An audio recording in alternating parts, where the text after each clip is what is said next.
Hello tout le monde, alors en ce putain de temps de canicule, sa mère, en ce putain de temps de canicule, j'avais complètement oublié de vous faire la vidéo de je travaille la nuit.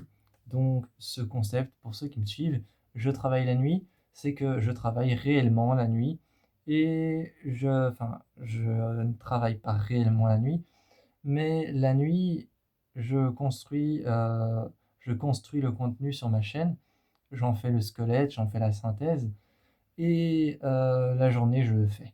Voilà, je le fais, je je fais ce que j'ai à faire sur ma chaîne.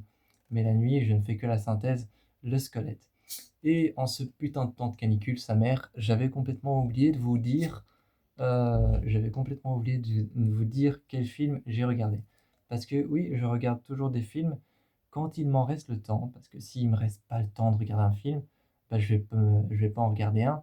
Parce que, imaginons que j'ai travaillé toute la nuit à faire des synthèses de mes vidéos, et à les enregistrer et à les terminer. Si je termine ça à 3 heures du matin, ça vaut plus la peine de regarder un film. 3 heures du matin, il est bientôt 4 heures, puis bientôt 5 heures, puis c'est bientôt le matin, quoi. Voilà. Bref, donc, euh, j'ai travaillé sur plusieurs projets cette nuit, mais j'ai complètement oublié de vous parler de tous les films que j'étais sur le point de regarder. Alors évidemment, je ne peux jamais tous les regarder, mais j'en sélectionne toujours quelques-uns que je regarde en me disant peut-être que celui-ci, peut-être que celui-là, dans la sélection que j'ai pris, je vais le regarder. Ou non, peut-être pas, ça arrive. Il y en a toujours 5 ou 6, 7 évidemment, c'est possible de tout regarder, ça ferait 9 heures de film d'affilée et une nuit, bah, ça dure 7 heures. Voilà et donc 9 heures en 7 heures, ça ne rentre pas. Hem, j'ai, j'ai avec moi le film Alien Romulus, sorti en 2024 et avec moi, j'avais aussi le film Alien Covenant, sorti en 2017 et aussi Life Origine Inconnue, connu aussi sous le nom de Life et je j'avais aussi, Peninsula et hem et Le Dernier Train pour Busan. Alors Le Dernier Train pour Busan et Peninsula, c'était simplement pour commencer comme ça à regarder des films légers. Parce que perso, perso, ça c'est un avis complètement, c'est mon avis complètement à moi par rapport aux films d'horreur, mais je préfère les films d'horreur qui ont un sens parfois un peu original, qui proposent quelque chose d'original. Donc je préfère les films d'horreur originaux et les films d'horreur de démons et d'esprits et de surnaturel et de paranormal que les films d'horreur de zombies. Les films d'horreur de zombies, pour moi, c'est vraiment un moment détente, un moment de détente où tu peux commencer à regarder quelque chose comme ça et à voir un monde qui part en vrille absolue. Même s'il y a de bons films d'horreur de zombies qui font passer un certain message, comme je citerai The Dark, qui fait passer un bon message et qui est un film de zombies. Un film de zombies beaucoup trop souvent appelé film de zombies alors que c'est un film beaucoup plus basé sur les sentiments.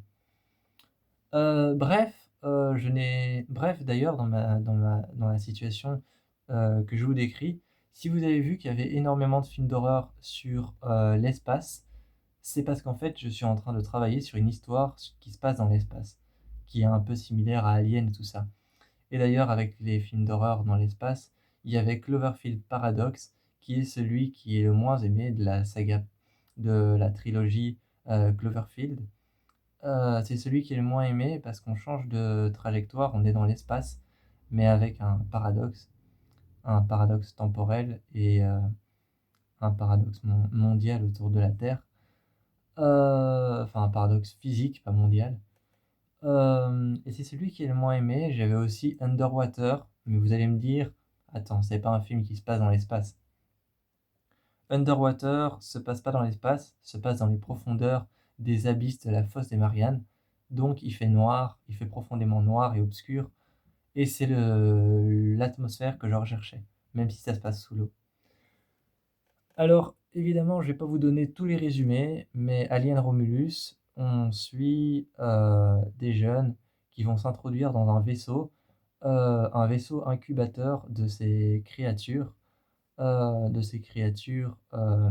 ces poux de l'espace, et qui vont se retrouver face à ces créatures et face à l'alien de Alien Romulus, et vont devoir essayer de survivre à bord de Romulus, qui est une station. Parce qu'il existe deux stations, Remus et Romulus, les créateurs de Rome, basés d'ailleurs sur ça. Et Alien Covenant, un peu la même chose, un équipage qui arrive sur une planète Origaï, qui arrive sur une planète Origaï enfin, ils arrivent sur une planète qui n'est pas Origaï, mais à la base, ils devaient aller sur cette planète et en découvrent une autre en chemin, et ils vont sur celle-ci et découvrent l'alien contre laquelle ils vont devoir se battre. Underwater, on est dans la fosse des Mariannes, et Underwater, on est dans la fosse des Mariannes, et on découvre une menace presque invisible dans les abysses de la fosse des Mariannes qui, est, qui se passe dans le futur avec la plateforme Shepard, une plateforme de forage où ils ont libéré une sorte de crackle, d'énormes monstres, et vont devoir essayer de survivre à tout ce qui va se passer dans la plateforme et à la pression de l'eau, à plus de je ne sais pas combien de milliers de kilomètres de profondeur, et essayer de ne pas mourir à l'intérieur de la plateforme Shepard. De l'autre côté, on a Paradox, donc Cloverfield Paradox, qui est mon préféré, où un équipage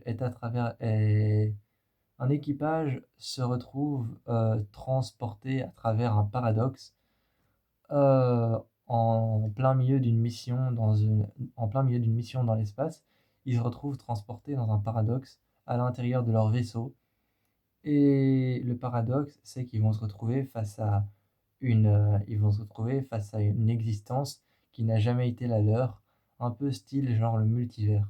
La Terre existe toujours, mais paradoxalement parlant, il y a une autre Terre qui est quelque part de l'autre côté de la galaxie, dans laquelle ils ont une vie différente, une femme différente, des choses qui leur sont arrivées, qui ne sont pas arrivées ou qui sont arrivées de manière différente. Et le paradoxe va être de découvrir quelle terre est la bonne, et de voir quels sacrifices ils sont prêts à faire pour rentrer à l'endroit. Par exemple, il y en a un qui a perdu sa femme, et il y a une terre dans laquelle sa femme est toujours vivante, et sa fille aussi. Et il va devoir faire le sacrifice de choisir entre sa femme morte, sa femme vivante, et de retrouver une terre qu'il ne connaît pas, ou une terre qu'il connaît parfaitement, et là où sa femme est morte. Bref. Je vais pas vous citer tous les films que j'ai regardés. Après, on a Le Dernier Train pour Busan, extrêmement connu, et Peninsula, qui a été accueilli moins bien, euh, qui sont deux films de zombies énormes, même si je préfère Le Dernier Train pour Busan. Euh, et donc, moi j'ai regardé Life aussi, qui est génial. Si vous voulez un truc vraiment terrifiant, Life, il est incroyable. Il est incroyable, l'alien fait très très peur, la fin est surprenante. La fin est surprenante, elle est glaçante. Le film est génial, même si c'est le cliché du fait que ça se passe à bord de l'ISS et pas d'un vaisseau, euh, d'un vaisseau mère qui a un nom, comme par exemple Covenant dans Alien Covenant, ou Romulus, parce que ça donne tout de suite un style un peu plus glacial. Le fait que ça se passe à l'intérieur de l'ISS, c'est souvent très cliché des films qui se passent dans l'espace. J'ai regardé Life, qui parle d'un équipage qui trouve de la vie extraterrestre. Bonjour Otis. Qui trouve de la vie extraterrestre. Et cette vie extraterrestre s'avère devenir hostile au fur et à mesure qu'ils tissent des liens avec. Ce qui est très morbide de tisser des liens avec quelque chose qui vient tout droit de Mars et qu'on ne connaît pas. Euh, j'ai regardé Life, j'ai regardé Le Dernier Train pour Busan, et en dernier, alors que ça commençait à être le matin, j'ai regardé Enragé, qui est un thriller sur la violence routière, qui est génial et que je vous conseille énormément. Voilà, c'est ce que j'ai fait cette nuit, et en même temps, j'ai travaillé sur quelques projets et je vous fais plein de bisous parce que tous ces films sont déments et franchement, de A à Z, je vous les conseille.